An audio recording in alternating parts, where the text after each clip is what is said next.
Hello मेरे प्यारे दोस्तों। यह कहानी मन्नत एक अधूरी ख्वाहिश भाग 33 है। उम्मीद करती हूँ कि आपको मेरी कहानी पसंद आ रही होगी। चलिए हम इस कहानी में आगे बढ़ते हैं। मन्नत एक गहरी सांस लेकर वेदांश के सामने बैठी थी। कमरे में हल्की रोशनी थी और खामोशी इतनी गहरी कि दोनों की सांसें तक सुनाई दे रही थी।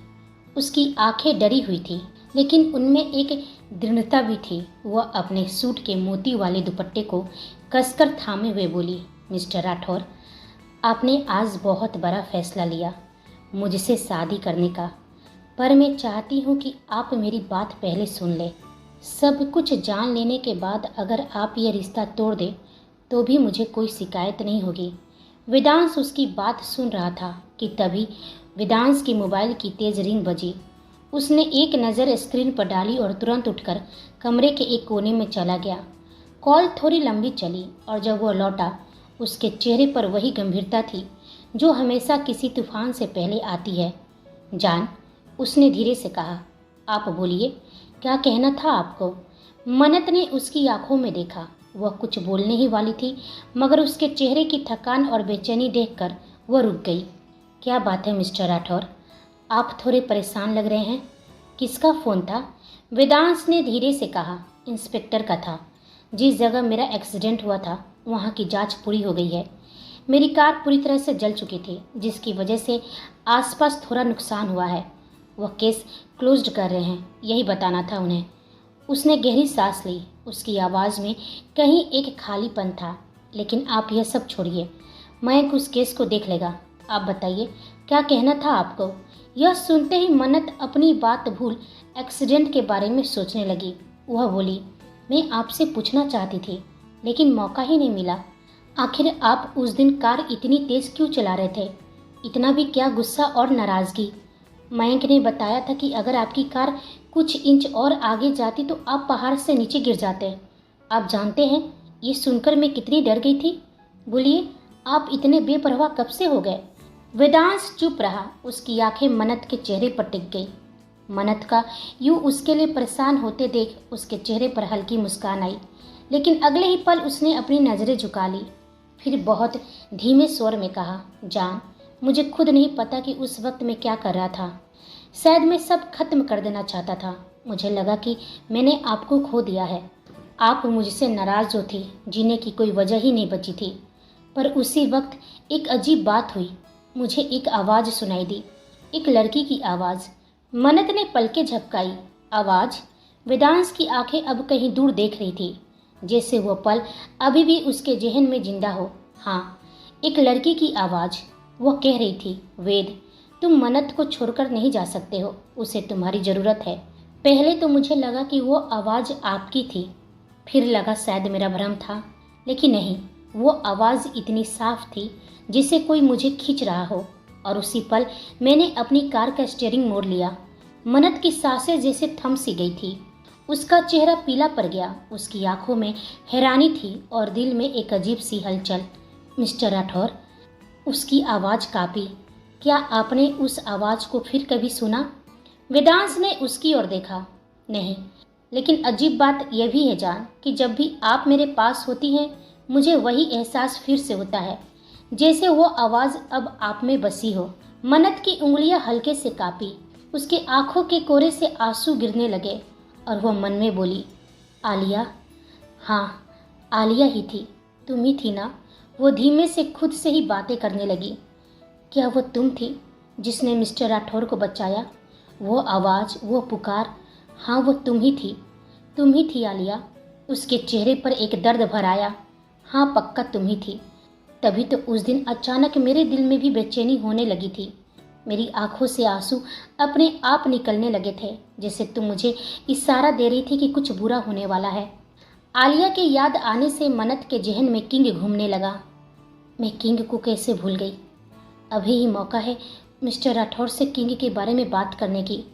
तभी उसकी कानों में वेदांश की आवाज़ गूंजी, आप कहाँ खो गई जान? मैं आपकी पूरी बात सुनूंगा। उसने बेहद नरम आवाज़ में कहा। बोलिए, क्या कहना था आपको? मन्नत के होठ थरथराए। उसने एक गहरी सांस ली, लेकिन शब्द गले में ही अटक गए।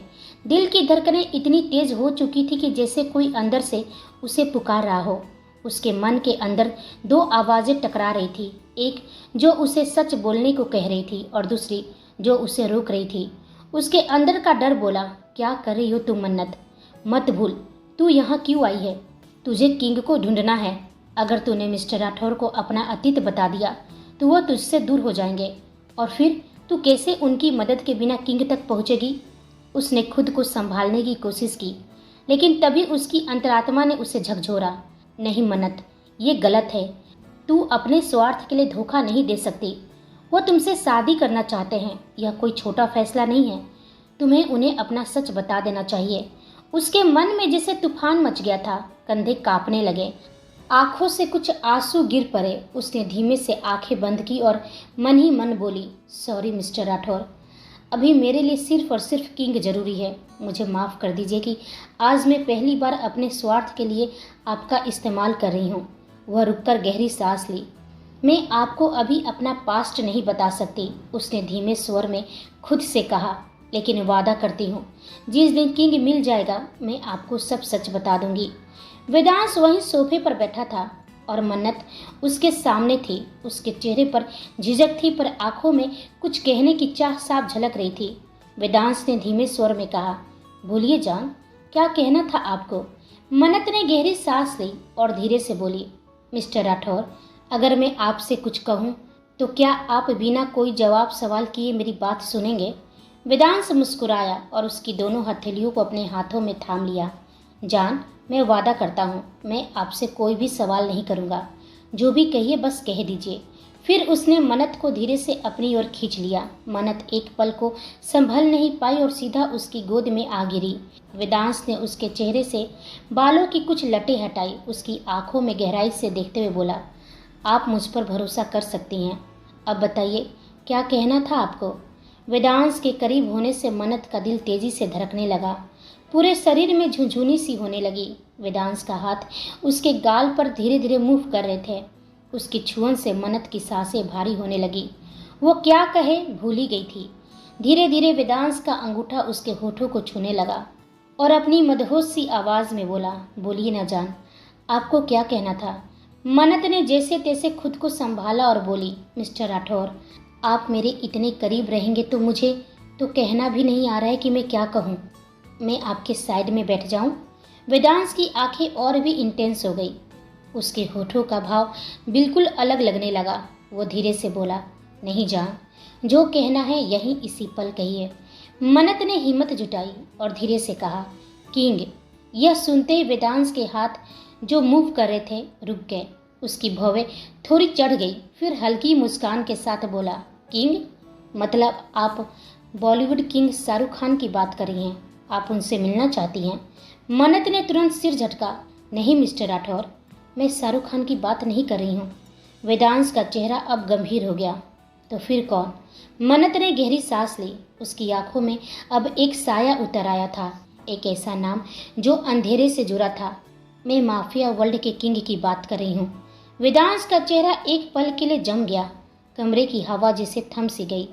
उसके हाथों की पकड़ थोड़ी ढीली पड़ी, लेकिन उसकी नज़रें अब भी मन्नत पर टिकी थी। माफिया? उसने धीमे से दोहराया। मन्नत ने कहा, हाँ मिस्टर राठौर, क्या आप मेरी मदद करेंगे? वेदांश खामोश उसकी गहरी नज़रों में झांकता रहा। अपने मन में वो सोच रहा था, जान, किंग यानी मुझसे क्यों मिलना चाह रही है? मुझे क्यों ढूंढ रही है? वजह क्या है? कुछ भी साफ नहीं है, पर वादा तो कर दिया है। अब मैं चाहकर भी कुछ पूछ नहीं सकता हूँ। बोलिए ना मिस्टर राठौर, क्या आप मेरी मदद करेंगे? मन्नत ने अपनी बात दोहराई। वेदांश के चेहरे पर हल्की मुस्कान उभर आई। जान, आप कैसी बातें कर रही हैं? मेरा माफिया वर्ल्ड से क्या कनेक्शन? मैं कोई किंग को नहीं जानता, फिर मैं आपकी इसमें मदद कैसे कर सकता हूँ? मन्नत का चेहरा मायूस हो गया। नहीं, आप ऐसा मत कहिए। आप एशिया के सबसे पावरफुल बिजनेसमैन हैं। आपके सामने तो सरकारें भी झुक जाती है, फिर किंग क्या चीज़ है? मैं जानती हूँ कि आप कोई ना कोई रास्ता निकाल ही लेंगे। प्लीज़ मिस्टर राठौर, मेरे लिए किंग बहुत ज़रूरी है। मुझे उनसे मिलना ही है। आप ही मेरी आखिरी उम्मीद है। प्लीज़ मेरी मदद कीजिए। वेदांश उसकी आंखों में झांक रहा था। ना जाने क्यों आज मन्नत की आंखों में कुछ अलग ही भाव दिख रहे थे। भय और उम्मीद का मिश्रण। वह कुछ देर तक सोचा, फिर वह गहरी सांस लेकर बोला, ठीक है, मैं कोशिश करूंगा, लेकिन वादा नहीं कर रहा हूँ। मन्नत के चेहरे पर हल्की मुस्कान उभर आई। Thank you mister Rathore. यह कहते हुए मन्नत उत्साहित होकर उसके गले लग गई। उसके गले लगने से वेदांश का चेहरा खिल गया। उसका दिल भी खुशी से भर उठा। वह धीरे धीरे मन्नत को कसकर पकड़ लेता है, जैसे यही पल उसकी पूरी दुनिया का हिस्सा हो। वह अपने मन में सोच रहा था, सभी मुझे ढूंढ रहे हैं, वजह समझ में आता है, लेकिन आप मुझे क्यों ढूंढ रही हैं जान? आखिर आपका किंग से क्या काम है? वेदांश की नज़रों में अभी जिज्ञासा और हल्की चिंता दोनों झलक रही थी। एक कमरे में एक लड़की की तेज घबराई हुई आवाज़ गूंज रही थी। उसके हाथ पांव बंधे हुए थे, चेहरा पसीने से लथपथ था और आंखों पर पट्टी बंधी थी, लेकिन चेहरे पर डर और घबराहट साफ झलक रही थी। वहां उसकी चीख और पुकार सुनने वाला कोई नहीं था।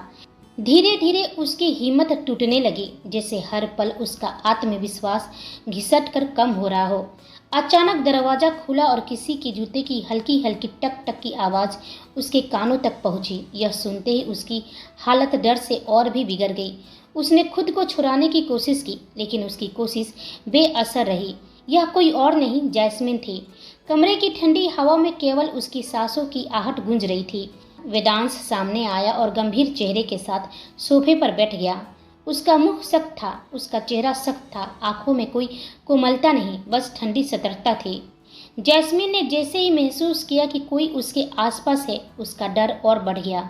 उसकी आवाज़ टूटती हुई निकल पड़ी, प्लीज़ प्लीज़ मुझे छोड़ दो, जो भी हो बस मुझे जाने दो। मैंने तुम्हारा क्या बिगाड़ा है? तुम कौन हो? तुम मुझसे क्या चाहते हो? वेदांश ने आराम से पैर क्रॉस किए, सोफे के पीठ पर दोनों हाथ टिकाकर सीधे और सपाट स्वर में कहा, जैस्मिन उर्फ जैस, मलिक की मासूम जासूस। ये शब्द सुनते ही जैस्मिन के माथे पर ठंडे पसीने छा गए। वो और भी जोर से हाथ पांव चलाने लगी, पर बंधन टूटने का कोई आसार दिखा नहीं। डर में भरी उसकी आवाज़ बार बार गूंजा, कौन हो तुम? प्लीज़ प्लीज़ मुझे कुछ मत करो, मुझे छोड़ दो, मुझे जाने दो। वेदांश की आवाज़ अब और ठंडी थी, जाने दूंगा, पर पहले तुमसे कुछ सवालों के सच्चे जवाब चाहिए, बिना झूठ और बिना कुछ छुपाए हुए। अगर तुम सच बता दोगी, वादा है तुम्हें छोड़ दूंगा। कमरे में सन्नाटा छा गया। जैस्मिन की सांसें अनियमित हो चली थी और उसके होंठ कांप रहे थे। वह पूरी तरह से सन्न रह गई थी। कमरे की हवा और भी ठंडी लगने लगी और वेदांश की आंखों में जो करवाहट थी वो और भी गहरी हो गई। उसने पल भर के लिए उसे देखा। अब उसे समझ आ गया कि जैस्मिन का डर किस बात से है। उसके अंदर डर मलिक का था। वेदांश ने अपना स्वर नरम किया, डरो मत जैस्मिन, तुम्हें डरने की जरूरत नहीं है। मलिक से मैं तुम्हें बचा लूंगा। ऐसे किसी घटिया आदमी के लिए तुम्हें काम करने की जरूरत नहीं है। जैस्मिन की सांसों में जैसे नया सन्नाटा उतर आया। फिर अचानक उसके मुंह से निकल पड़ा, किंग, आप किंग है ना? अब समझ आई, आप ही किंग है। इसलिए आपने मेरी आंखों पर पट्टी बांधी थी ताकि मैं आपको देख ना सकूं। मैंने कभी सोचा भी नहीं था कि मैं आपसे ऐसे मिलूंगी। मुझे लगा था कि अगर हम मिलेंगे तो मैं आपकी मौत बनकर मिलूंगी, पर अफसोस मैं आपकी मौत नहीं बन सकी। सुनते ही वेदांश ने हल्की ठंडी हंसी के साथ कहा, क्या तुम किंग को इतनी गहराई से जानती हो कि सोच बैठी कि तुम जैसी बीत भर की लड़की मौत बनकर मेरी आखिरी सांस बन सकती है? खैर, मेरी मौत के सपने तो हजारों लोगों ने देखे होंगे, पर किंग को छूना सबकी औकात की बात नहीं होती। वह एक गहरी सांस लिया और अपनी कोल्ड आवाज़ में पूछा, मैं तुम्हारी नफरत की वजह नहीं जानता। वह एक गहरी सांस लिया और अपनी कोल्ड आवाज़ में पूछा, मैं तुम्हारी नफरत की वजह नहीं जानता जैस्मिन, लेकिन यदि तुमने मुझसे सब सच सच कहा तो मैं तुम्हें छोड़ दूंगा, और कभी मौका मिला कि तुम मुझे मार सको तो मैं तुम्हारे सामने मिलूंगा, और उस वक्त तुम्हारी आंखों पर कोई पट्टी नहीं रहेगी। लेकिन तुम किंग से इतनी नफरत क्यों करती हो? मयंक ने पूछा। नफरत? हाँ, हम सब लड़कियां किंग से नफरत करती हैं। जो मलिक के लिए काम करती हैं, उन्हें वह तुम्हारे किंग के लिए इस्तेमाल करता है। तुम क्या जानो कि हमें किन किन टॉर्चरों से होकर गुजरना पड़ता है। काश काश मेरे बस में होता तो मैं तुम्हारे सीने को गोलियों से छलनी कर देती किंग, पर अफसोस है मैं इस वक्त नहीं कर सकती, क्योंकि तुम किंग हो और मैं एक मामूली सी लड़की।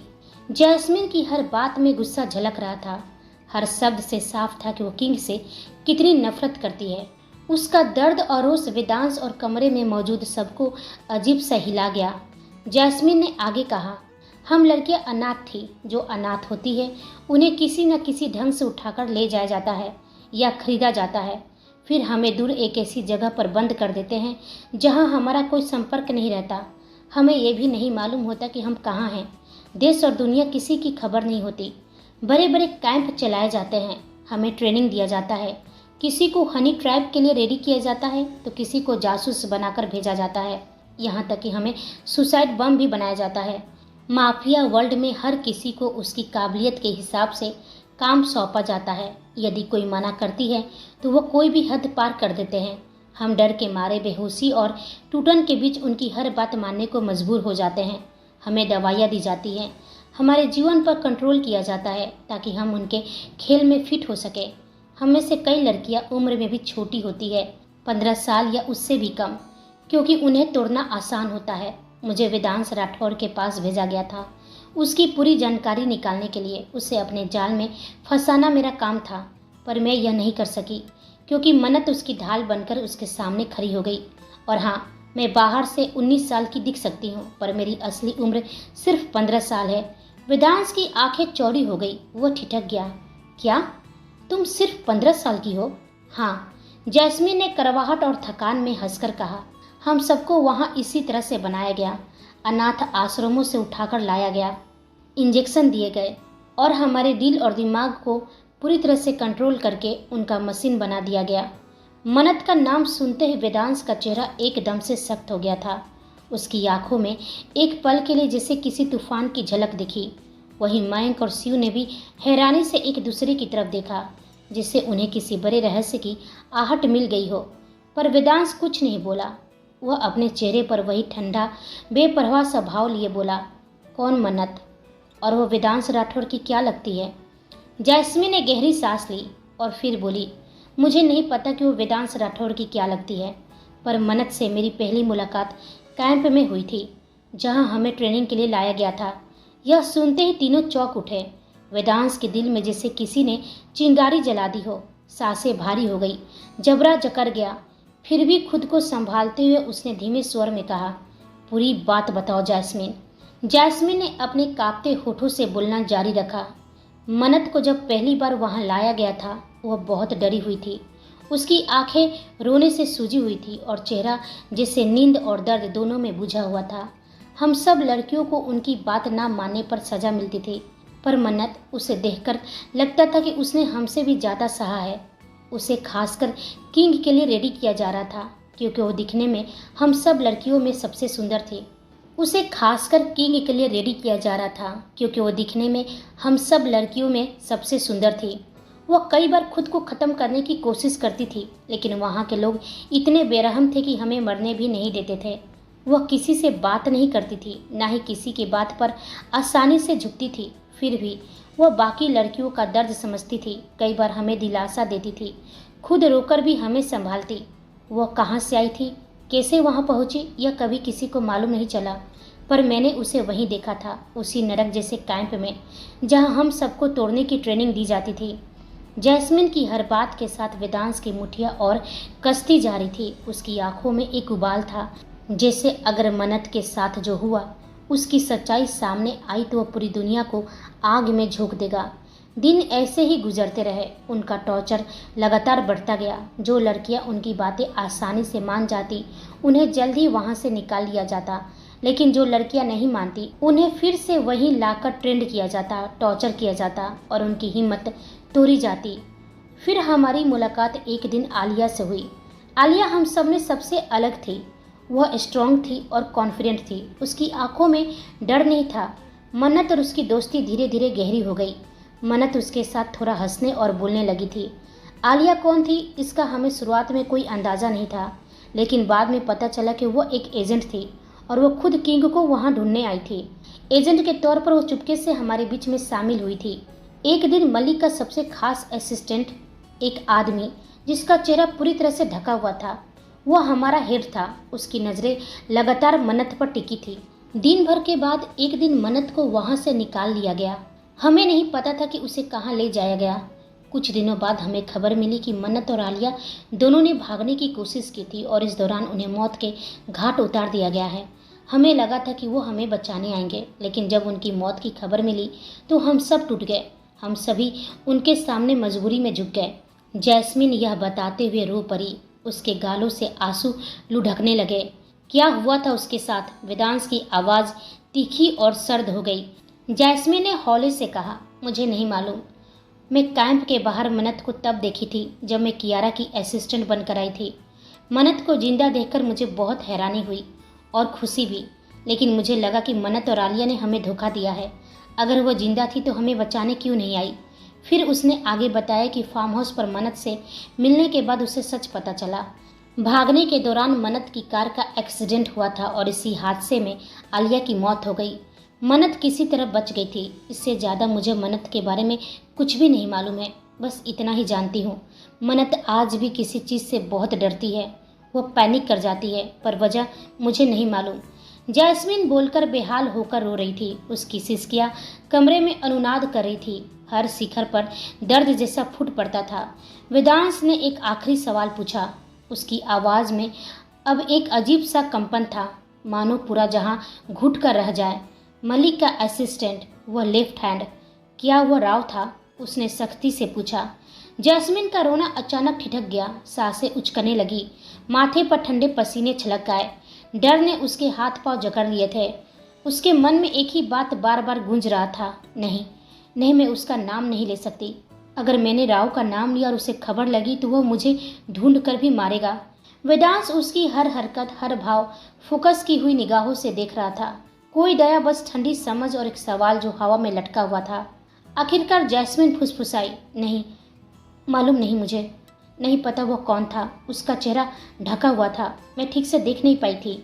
वेदांश ने एक गहरी सांस ली। चलो मान लिया तुम्हारी बात कि तुम सही कह रही हो कि तुम्हें नहीं मालूम कि वह शख्स कौन था। ठीक है, उसने कहा, मैं तुमसे आगे कोई ज़्यादा सवाल नहीं करूँगा। फिर उसकी आवाज़ और भी ठंडी हो गई। तुम जैसा काम कर रही हो वैसे ही करते रहो। तुम राठौर परिवार की डिटेल्स खंगालती रहो और हमारी मुलाकात के बारे में किसी को भनक नहीं लगनी चाहिए। जैस्मिन की आंखों में डर और राहत का मिश्रित भाव थे, पर वेदांश ने आखिरी में एक सख्त चेतावनी दे दी। उसकी आवाज़ बर्फ जैसी थी। और सुनो, किंग की नज़र हमेशा तुम पर रहेगी, इसलिए कोई चालाकी नहीं। वहीं दूसरी ओर मन्नत एक गिफ्ट सेंटर में अपने दादाजी के लिए तोहफा देख रही थी। उसका पूरा ध्यान दुकान को एक्सप्लोर करने पर था। तभी पीछे से एक जानी पहचानी आवाज़ गूंजी, मन्नत। वह पलट गई और उसकी आंखें हैरानी से सिकुड़ गई। सामने अमृता खड़ी थी। मन्नत ने तुरंत फ्रस्ट्रेटेड होते हुए कहा, तुम यहाँ? देखो अमृता, मुझे तुमसे कोई बहस नहीं करनी है, प्लीज़ मुझे अकेला छोड़ दो। वह वापस गिफ्ट देखने लगी। मैं यहाँ बहस करने नहीं आई हूँ। अमृता ने जैसे ही कहा, मन्नत ने सवालिया नज़रों से उसे घूरा। तो फिर क्यों आई हो? आई एम सॉरी मन्नत, अमृता ने सीधे तौर पर कहा।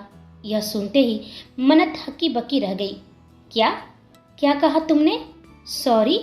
हाँ सॉरी, अमृता ने दोहराया। तुम अमृता मुझे सॉरी बोल रही हो? मन्नत ने पूछा। अचानक क्या हो गया है तुम्हें कि तुम मुझे सॉरी बोलने आ गई, और वो भी किस बात के लिए? अमृता के चेहरे पर एक फीकी मुस्कान आई। ताजुब तो मुझे भी है कि मैं तुम्हें सॉरी बोल रही हूँ, लेकिन जब इंसान को अपनी गलती महसूस हो तो उसे बोल देना चाहिए। उसने गहरी सांस ली। हाँ, यह सच है कि मैं तुम्हें नापसंद करती थी, नफरत करती थी, और आज भी करती हूँ। लेकिन धोखा जब मुझे मिला तो मुझे बहुत दर्द हुआ। वह आगे बोली, जिन पर मैं इतना भरोसा करती थी, उन दोनों के चक्कर में आकर मैंने हमेशा तुम्हारे साथ गलत किया। वक्त आने पर उन्हीं दोनों ने मुझे धोखा दे दिया। उनके परिवार के सामने उनकी सच्चाई आते आते रह गई और सारे इल्ज़ाम मुझ पर लगा दिए। मन्नत बस चुपचाप उसे सुनती रही। अमृता ने आगे कहा, तुम अच्छी तरह से जानती हो कि मैं वेदांश को पसंद करती थी। मैं उससे प्यार करती थी। मैं चाहती थी कि तुम वेदांश से दूर चली जाओ, लेकिन मैं यह भी जानती थी कि वेदांश कभी मुझे पसंद नहीं करेगा। इसलिए कियारा ने मेरा फ़ायदा उठाया। उसने वेदांश के दिल में तुम्हारे लिए नफरत पैदा करने के लिए मुझे इस्तेमाल किया। मन्नत ने पूछा, अब तुम मुझे ये सब क्यों बता रही हो? मुझे पहले से मालूम है। जानती हूँ कि तुम सब जानती हो, पर राठौर और शेखावत सब नहीं जानते। उन्हें तो बस यही मालूम है कि वह दोनों मेरे साजिशों में थी। जो मैंने तुम्हारे खिलाफ बनाए थे, अमृता ने कहा। फिर वो अपनी जेब से एक पेन ड्राइव निकालकर मन्नत को दी। यह लो, इसमें वो सारे सबूत है जिससे कियारा पूरी तरह से बेनकाब हो जाएगी, और जो इल्ज़ाम तुम पर लगाए गए थे उन सब के सबूत भी इसमें हैं। मन्नत ने एक नज़र पेन ड्राइव को देखा और फिर दूसरी नज़र अमृता को देखा। मुझे इसकी ज़रूरत नहीं अमृता, मुझे किसी को बेनकाब नहीं करना है। ज़रूरत पड़ेगी, अमृता बोली। तुम्हारी बहन ही तुम्हारी सबसे बड़ी दुश्मन है, और जब बहन दुश्मन बनती है तो सबूत की ज़रूरत पड़ती है। तुम यही सोच रही होगी कि मैं ये सब क्यों कर रही हूँ, है ना? क्योंकि मैं अब शहर छोड़कर जा रही हूँ। मेरे डैड का बिजनेस पूरी तरह से चौपट हो गया है। वेदांश ने हमसे हमारा सब कुछ छीन लिया है। हम रास्ते पर आ गए हैं। उसने एक लंबी सांस ली। तुम ये मत सोचना कि मैं तुमसे वेदांश की शिकायत कर रही हूँ। नहीं, यह तो होना ही था। कहते हैं ना, हर बुरे कर्म की सजा होती है। वही मुझे और मेरे परिवार को मिल रही है। अमृता की आंखों में एक थकी हुई चमक थी। वो धीमे स्वर में बोली, सच में मन्नत, तुम बहुत लकी हो कि वेदांश तुम्हारे पास लौट आया। मैंने उसकी आंखों में तुम्हारे लिए वो जुनून, वो पागलपन देखा है जो कभी तुम्हारी आंखों में उसके लिए दिखता था। अपने प्यार को कभी खोना मत, हमेशा उसे थामे रखना, क्योंकि हर किसी को ऐसा प्यार नसीब नहीं होता। वो हल्का सा मुस्कुराई। उसकी आवाज़ में एक अजीब सी शांति उतर आई। और अगर हो सके तो मुझे माफ़ कर देना। जिंदगी रही तो शायद फिर कभी मुलाकात होगी, और अगर हुई तो शायद वो मुलाकात एक नई शुरुआत होगी। यह कहकर अमृता मुड़ी और भीड़ में कहीं खो गई। मन्नत वहीं खड़ी रह गई। उसकी आंखें अमृता की जाती हुई परछाई पर टिक गई थी। हाथों में वो पेन ड्राइव अब भारी लग रही थी, जैसे उसमें न सिर्फ सबूत थे बल्कि बहुत सारे अधूरे जवाब भी छिपे थे। तभी पीछे से पंखुड़ी की आवाज़ आई। क्या हुआ मन्नू? वो अमृता तुझसे मिलने क्यों आई थी? वेद ने तो साफ मना किया था उससे मिलने को, मन्नत ने धीमे स्वर में कहा। वह शायद अब एक बेहतर इंसान बनने की कोशिश कर रही है पंखु, और मैं बस यही दुआ करती हूँ कि उसकी यह कोशिश कामयाब हो। उसकी आवाज़ में राहत थी, लेकिन दिल में एक अनकही बेचैनी भी, जैसे किसी पुराने दर्द ने आज आखिरी बार दस्तक दी हो। इधर वेदांश खामोश वहाँ से निकल आया था। इस वक्त वह खुद को संभाल नहीं पा रहा था। जैसे उसे पता चला कि मन्नत मलिक के चंगुल में थी, उसका पूरा अस्तित्व कांप उठा था। दिल जैसे किसी ने मुट्ठी में जकड़ लिया हो। गुस्सा, दर्द और गलानी एक साथ उसके भीतर फट पड़े थे। वह यूं ही सड़क पर चलने लगा। न इस वक्त उसके साथ बॉडीगार्ड्स थे, न उसकी कार। बस तेज बारिश थी जो उसके हर कदम के साथ उसे भिगाती जा रही थी, पर उसे इस भीगने का कोई एहसास नहीं था। रात गहरी हो चुकी थी, सड़कें वीरान थी। घड़ी में 12 से ऊपर का वक्त था। अचानक उसके भीतर का ज्वालामुखी फट पड़ा। उसने आसमान की ओर देखा और जोर से चीख उठा। एक ऐसी चीख जो दर्द से भरी थी, जैसे दिल का सारा जहर बाहर निकाल रही हो। अगले ही पल उसने गन निकाली और हवा में गोलियां चला दी। बारिश में गूंजती गोलियों की आवाज़ उसके टूटे हुए दिल की प्रतिध्वनि जैसी लग रही थी। कैसे कैसे मैंने आपको उन दरिंदों के चंगुल में रहने दिया? वह खुद से बुदबुदाया। क्यों क्यों मैंने आपको ढूंढा नहीं जान? क्यों नहीं? मैं चाहता तो आपको ढूंढ सकता था, आपको उन दरिंदों से बचा सकता था, लेकिन अपनी नफरत और गुस्से में मैंने आपको ढूंढना जरूरी नहीं समझा, और आपको इतना कुछ सहना पड़ा। उसकी आवाज़ टूट गई। मुझे खुद से नफरत हो रही है। आप मेरी वजह से वहाँ थी, आपने मेरी वजह से वो सब सहा। उसके शब्द अब फटे गले से निकल रहे थे और आंखों से आंसू की धार बह रही थी। अब मैं आपसे नज़रें भी नहीं मिला पाऊंगा, और कैसे जीऊँगा मैं ये जानकर कि मेरी जान बस वाक़ अधूरा रह गया। वह वहीं ज़मीन पर घुटनों के बल बैठ गया। बारिश और आंसुओं का फर्क मिट चुका था।